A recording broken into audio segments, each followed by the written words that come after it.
ठीक है बच्चों, हम वहाँ पे शुरू कर रहे थे, किया हुआ था वहाँ पे क्या लिखा हुआ था जी, OP is equal to OC plus CP, ये चीज़ हमने कही हुई थी। अब अगर हम डायग्राम को देखें, नहीं पहले हम क्या करते हैं, OC की वैल्यू जो निकाली थी वो पुट कर देते हैं। सिंस हमारे पास हम क्या देते हैं कि OC क्या था, हमने जो पिछला अभी किया है पार्ट 2 डायमेंशंस में XYZ प्लेन में, वहाँ पे OC की वैल्यू हमने निकाली थी ना, OB प्लस BC, ये चीज़ निकाली थी। हम यहाँ पे OC की जगह ये चीज़ पुट कर सकते हैं, तो हम पुट करते हैं OP is equal to OB plus BC plus CP, ये चीज़ पुट कर दिया। अब हम CP, ठीक है, अब हम क्या करते हैं, इनकी जगह इनकी वैल्यूज़ पुट करते हैं। सिंस हम यहाँ पे लिख लेते हैं वैल्यूज़ को, OP हमारे पास ये है, OP वेक्टर A का नाम दिया गया है इसको।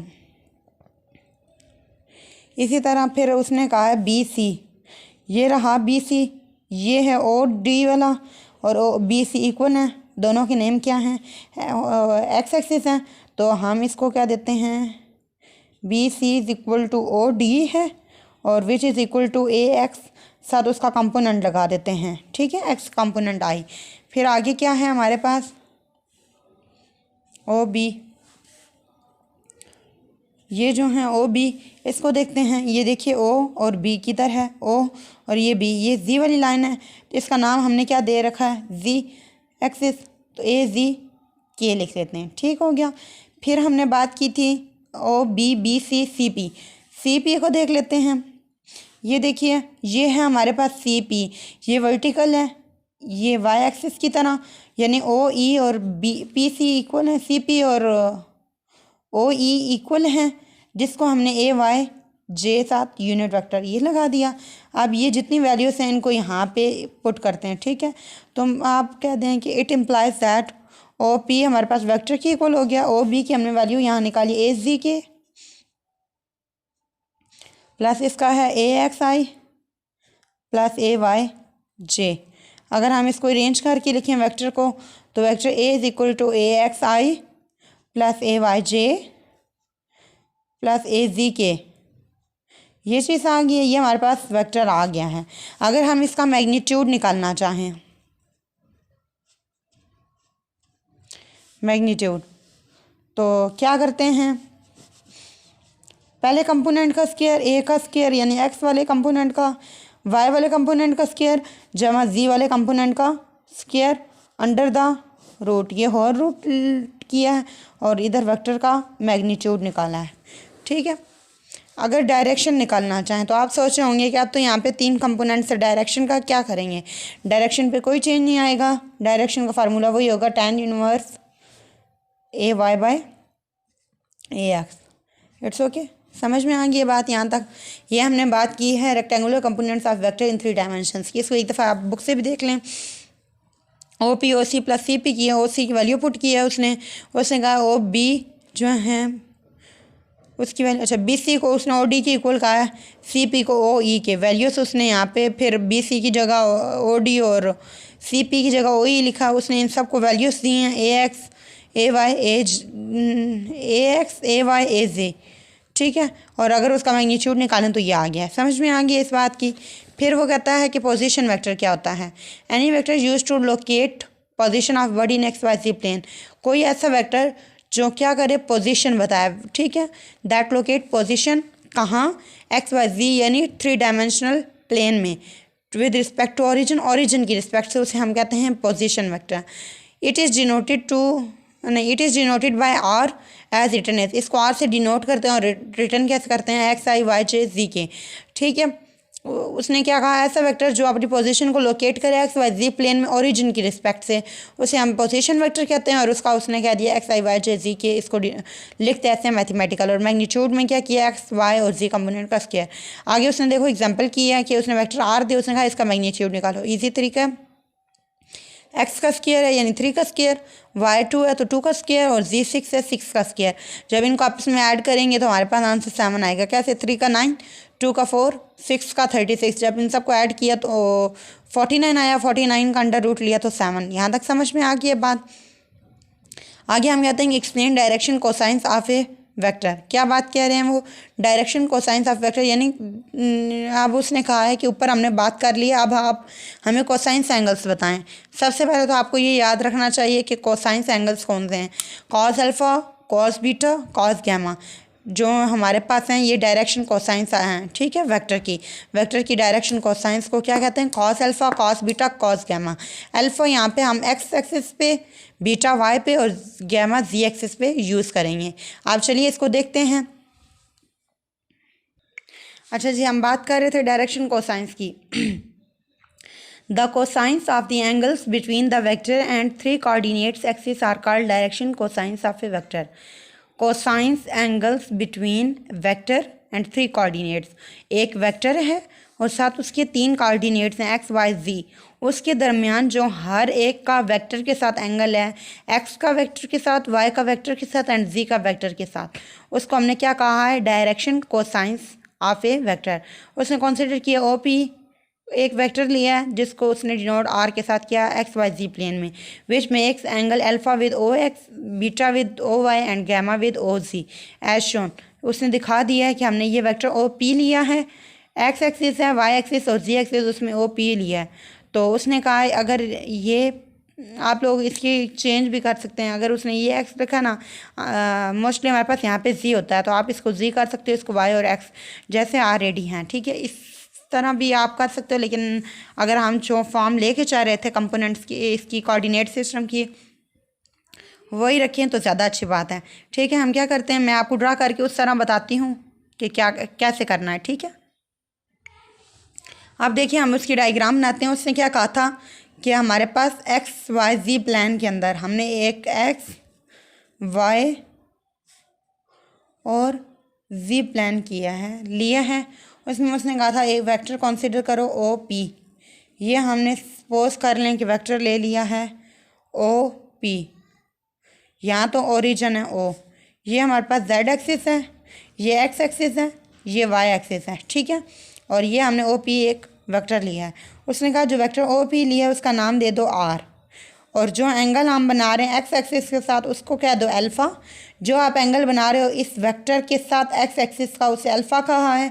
जो इस वेक्टर के साथ वाई एक्सिस एंगल बना रहा है उसको आप लोग बीटा कह दो, और जो ये वेक्टर एंगल जी एक्सिस के साथ बना रहा है उसको आप गैमा कह दो। यहाँ तक समझ में आई है डायग्राम की। सिर्फ ये कि वहाँ पे उसने क्या किया है, उसने इसको अलग दिया है, क्या अलग दिया है, उसने ये एक्सिस अलग कर दिए हैं। अगर हम इसके कंपोनेंट्स करें तो ये बनेगा एक कंपोनेंट, यहाँ से यूँ बनेगा। अगर हम जी का देखें तो वो इसी के यहाँ होता है ना, तो वो फिर यहीं बनेगा हमारे पास उसका कंपोनेंट। समझ में आ गई ये बात। अब हम इसको आगे प्रोसेस्ड करते हैं। और ये जो इधर उन्होंने लिखा हुआ है एक्स वाई और जी, ये उनके पास रेफरेंस एंगल, इसका मतलब ये है कि कोऑर्डिनेट हमारे पास क्या है, एक्स वाई और जी कोऑर्डिनेट्स हैं, ठीक है। यहाँ तक समझ आ गया। अगर हम देखें एक्स एक्सिस की साइड पे पहले इन चीज़ों को देख लें, इस ट्राइंगल को, दूसरी बार हम इस ट्राइंगल को देखेंगे, तीसरी बार हम यूं जो ट्राइंगल होगी उसको देखेंगे, ठीक है। यहाँ तक बात समझ में आई। अगर हमने कहा है कि जो कॉस अल्फ़ा है इक्वल टू एल है, कॉस बीटा अगर आया तो हम उसको एम कहेंगे, कॉस गैमा को हम क्या देंगे एन, एल एम एन, ठीक है। अब हम यहाँ से निकालना शुरू करते हैं कॉस अल्फ़ा। ये देखिए कॉस अल्फ़ा, कॉस हमारे पास क्या होता है, एक मिनट में आपको अलग-अलग ट्राइंगल बना के बताती हूँ ताकि आपको अच्छे से समझ आए, ठीक है। देखिए हमने वही जो डायग्राम थी उसमें से हमने क्या निकाल लिया है, एक्स वाला कंपोनेंट। ये हमारे पास डायग्राम है ना, तो यहाँ से हमने क्या निकाल लिया एक्स। अच्छा देखिए हमने ये जो एक्स एक्सिस वाली ट्राइंगल थी ये ओ पी एक्स समझ लें, ठीक है। इसको अलग किया है। अब इसको हम सॉल्व कर रहे हैं। ये एक राइट एंगल ट्राइंगल है। ये देखिए ये हमने ओ एक्स लिया, ये ओ पी, और ये हमने ओ पी को नाम दे दिया था आर का, यूँ ही किया था हमने। फिर हम क्या देते हैं कि यहाँ पे एंगल बन रहा है, ये बात की थी। और हम क्या देते हैं कि ये जो ओ एक्स है हम इसको एक्स का नाम दे देते हैं। समझ आ गई है। हमारे पास कॉस क्या होता है,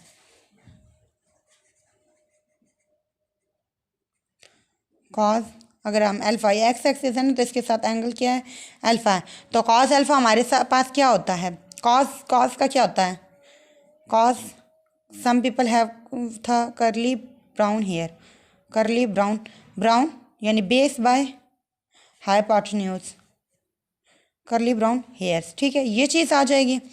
बेस ये रही है, इसकी वैल्यू क्या है एक्स, और ये है हाइपोटेन्यूज। ठीक है, हमारे पास कॉस अल्फ़ा क्या आ गया एक्स बाई आर, इसको हमने एल भी कहा है।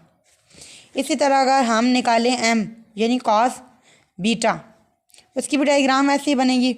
उसमें क्या होगा, डायग्राम सेम ये चीज़ है, ये ओ है, यहाँ पे उसका एंगल बीटा होगा, यहाँ पे वाई होगा, ये ओ पी है, ओ पी के साथ उसने एंगल बनाया है बीटा। ये डायग्राम होगी, उसके बस इस कंपोनेंट को वाई का नाम दे देंगे और इधर हम ये वेक्टर आर ही रहेगा। कॉस कॉस है तो वो फिर बेस बाय हाइपोटेन्यूज होगा। जब हम इसको देखते हैं तो ये हमारे पास बन जाता है वाई बाय आर, ये चीज़ आ गई है। ये हमारे पास क्या है, कॉस बीटा, एम हमारे पास cos beta Y by R आ गया। एक ये चीज़ आ गई है, एक ये चीज़, इसको साथ साथ लिखते जाते हैं 1 2 और 3। आगे हम अगर एन को निकालें, अच्छा अगर हम कॉस गैमा निकालें, डायग्राम सारी वही होगी। यहाँ गैमा एंगल हो जाएगा, यहाँ जी हो जाएगा, इसको जी कह देंगे इस वाली चीज़ को, ये आर ही रहेगा और ये पी है। ये भी हमारे पास बेस बाय हाइपोटेन्यूज होगा और ये हमारे पास आ जाएगा जी बाय आर, यूनिट वेक्टर है ये आर यहाँ पे भी। ठीक है, ये आ गया कॉस गैमा और इसको हमने क्या दिया एन। ये हमारे पास थर्ड इक्वेशन आ गए हैं। ठीक है, हो गया, यहाँ तक समझ आइए सब। अच्छा अब नाउ हम क्या करते हैं, हम इक्वेशन नंबर 1,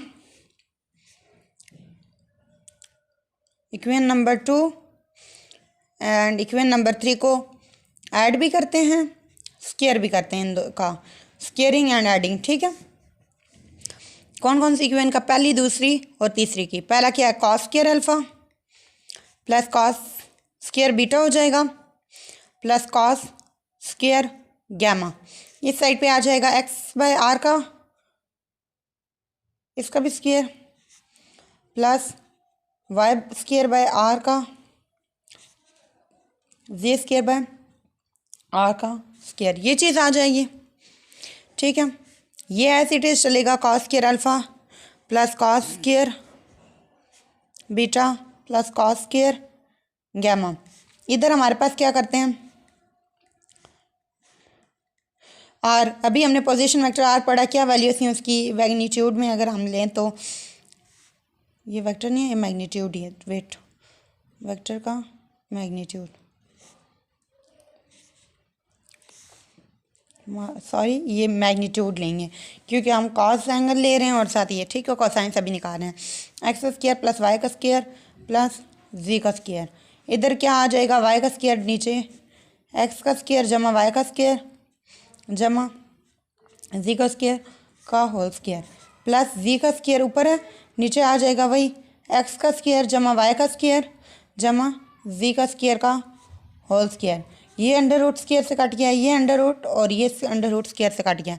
पीछे क्या बच गया, एक्स का square by X square plus Y square plus Z square जमा वाई स्क्वायर बाय एक्स का स्क्वायर जमा वाई का स्क्वायर जमा जी का स्क्वायर और जी का स्क्वायर बाय एक्स का स्क्वायर जमा वाई का स्क्वायर जमा जी का स्क्वायर। अब हम क्या कर लेते हैं, एलसीएम ले लेते हैं।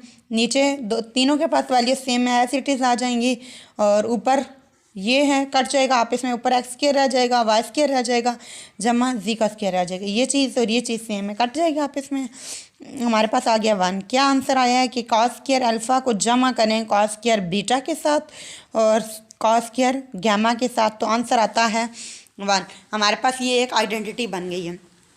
देखिए स्टूडेंट्स, ये हमारे पास क्या आ गया है, एक आइडेंटिटी आई है। अगर हम यहाँ से साइन निकालना चाहें तो निकाल सकते हैं, बिल्कुल निकाल सकते हैं। कैसे निकाल सकते हैं, हमने कहा था कि हमारे पास जो कॉस स्क्वायर होता है थीटा, मैथ की ट्रिग्नोमेट्रिक आइडेंटिटीज़ में पढ़ा था कि cos square theta plus sine square theta equal to 1 होता है। अगर हम यहाँ से कॉस स्क्वायर की वैल्यू निकालें, कॉस स्क्वायर थीटा हमारे पास 1 माइनस साइन स्क्वायर थीटा हो जाएगा। यहाँ पे क्या है, कॉस स्क्वायर अल्फ़ा है तो हम यहाँ पे 1 minus sine square alpha 1 minus sine square beta put कर सकते हैं, बिल्कुल कर सकते हैं। कॉस स्क्वायर की जगह 1 minus sine square alpha plus 1 minus sine square beta plus 1 minus sine square gamma equal to 1 1 1 1 3 हो गया 3। ये वाला 1 इधर, ये वाला 1 इधर ले आते हैं, -1 प्लस था तो इधर आके -1, ये सारी चीज़ें माइनस में यहाँ पे आके प्लस में हो जाएंगी। साइन स्क्वायर अल्फ़ा जमा साइन स्क्वायर बीटा जमा sine square gamma, sine square alpha sine square beta sine square gamma को यहाँ पे माइनस में साइंस के साथ इधर लेके गए, पॉजिटिव हो गए। ये 1 इधर पॉजिटिव था, इधर आया तो नेगेटिव में हो गया। ठीक है।